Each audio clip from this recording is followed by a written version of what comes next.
Hello. അപ്പോൾ ദേ നമ്മുടെ വീടിൻ്റെ അപ്പുറത്തെ പറമ്പിലുണ്ടല്ലോ, അപ്പുറത്തെ ചേട്ടൻ ഡ്രാഗൺ ഫ്രൂട്ട് ഇല്ലേ, അത് നട്ടുപിടിപ്പിച്ചിട്ടുണ്ട്. അപ്പോൾ അതിനകത്ത് ഇപ്പോൾ മുട്ടിട്ടിട്ടുണ്ട്. ഒരു പൂവ് കൊണ്ടിട്ട് അതിനകത്ത്. ആ പൂവ് കാണാൻ നല്ല ഭംഗിയായിട്ടാണ്. അപ്പോൾ കാണാം. അപ്പോൾ നിശാഗന്ധിക്കില്ലേ, ആ രാത്രി വിരിയണ, അതിൻ്റെയൊക്കെ പോലെ ഏകദേശം നമുക്ക് തോന്നും കേട്ടോ. അപ്പോൾ കാണിച്ചു തരാം, ബാ.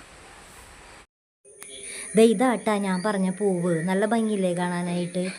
നിശാഗന്ധിയുടെയൊക്കെ ഇല പോലെ തോന്നുമല്ലേ? അത് നിശാഗന്ധിയുടെ ഇലയിട്ട് ഇങ്ങനെ പരന്ന ടൈപ്പാണ്. പൂവും ഏകദേശം അതുപോലെയൊക്കെ തോന്നുന്നുണ്ട്. ഇങ്ങനെ മുട്ടായി നിൽക്കുമ്പോൾ ശരിക്കും അതുപോലെയൊക്കെ തോന്നുന്നുണ്ട്.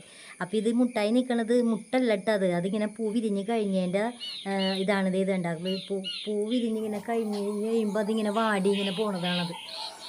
അപ്പോൾ കുറേ ഉണ്ടായിട്ടുണ്ടായിരുന്നു. ഒരു 5-8 ഉണ്ടായിട്ടുണ്ട് കേട്ടോ. മുട്ടിട്ടിട്ടുണ്ട്. ഇനിയും കായ്ച്ച് വരുന്നുണ്ട് ഓരോ ചെടിയിലും. അപ്പോൾ ഇത് കണ്ടപ്പോൾ എനിക്ക് ഭയങ്കര ഇഷ്ടപ്പെട്ടു. അപ്പോൾ ഞാൻ ആ പൂവൊന്ന് വീഡിയോ എടുക്കാൻ വേണ്ടി എടുത്തതാണ്. ഇതേ കണ്ട, ഇതിങ്ങനെ വാടി ഇങ്ങനെ ഇതായിട്ട് കിടക്കണണ്ട. ഇനി ഈ വാടിക്കരിഞ്ഞ് ഇതേ വേണ്ട, വാടിക്കരിഞ്ഞ് പോയി കഴിഞ്ഞിട്ടാണ് അതിനകത്ത് ഇങ്ങനെ കായായി വന്നത്. ഇത് എല്ലാവർക്കും അറിയാമായിരിക്കും കേട്ടോ, എന്നാലും ഞാൻ പറഞ്ഞതാണ്. അപ്പോൾ ഇന്നത്തെ വീഡിയോ ഇത്രയേ ഉള്ളൂ. വീഡിയോ ഇഷ്ടപ്പെട്ടാൽ എല്ലാവരും ലൈക്ക് ചെയ്യണം, ഷെയർ ചെയ്യണം, കമൻറ്റ് ചെയ്യണം, ഫോളോ ചെയ്യാൻ മറക്കല്ലേ.